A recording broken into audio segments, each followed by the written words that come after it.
times of great difficulty, at times of distress, when it appeared that there was no hope left, what dua did the Prophet say when all hope of this world was cut off? It is mentioned in the Quran upon the tongue of the Prophet Muhammad ﷺ, but we know from the hadith that the Prophet Ibrahim used it before our Prophet Muhammad ﷺ. And Ibn Abbas narrated that when the Prophet Ibrahim was about to be thrown into that fire, what fire is this? This is the fire of Namrud. This is the fire that for 3 days and 3 nights it was made hotter and hotter. The fire that they wanted to punish Ibrahim with when they accused him of destroying their idols. And instead of responding back, he mocked them and said, no, must be the other idols who killed the biggest one. They must have been jealous of him. So this young boy Ibrahim, probably 14, 15 years old, this young boy Ibrahim alayhi salam, and we learn from the traditions, he was the only Muslim on earth at the time. There was no other Muslim other than him at that time. And he believes in Allah and he rejects the idols. So when these evil people, when these mighty kings surround him and they tell him, unless you apologize and come back to our way, we will kill you in this manner. And they torture him for 3 days, and then they make this fire, and before they throw him in, what does he say?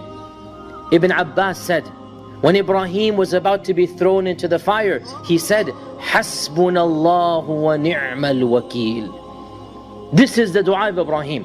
What does this dua mean? Why is it so powerful? When you say Hasbi Allah, you can only say Hasbi Allah when you know who is Allah.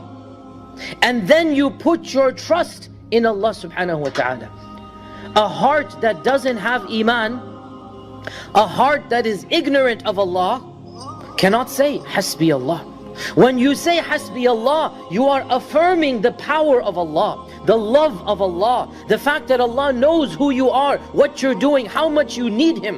When you say Hasbi Allah, you are saying, oh Allah, I recognize that when you decide to do something, nobody can come between you and your will. There is no strength, there is no power other than you. When you say Hasbi Allah, you say, I don't care who is against me. If Allah is on my side, that's all that I need.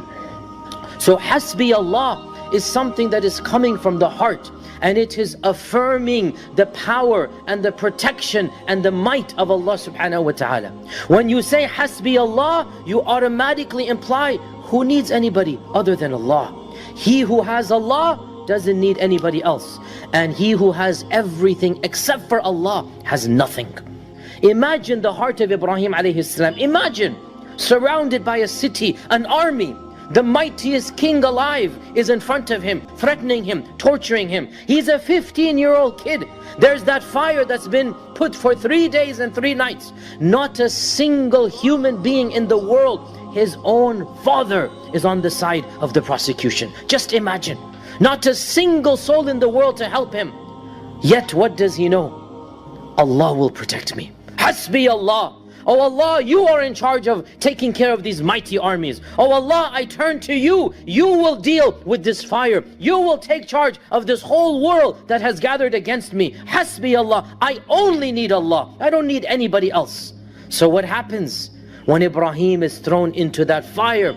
The fire itself becomes a garden for him.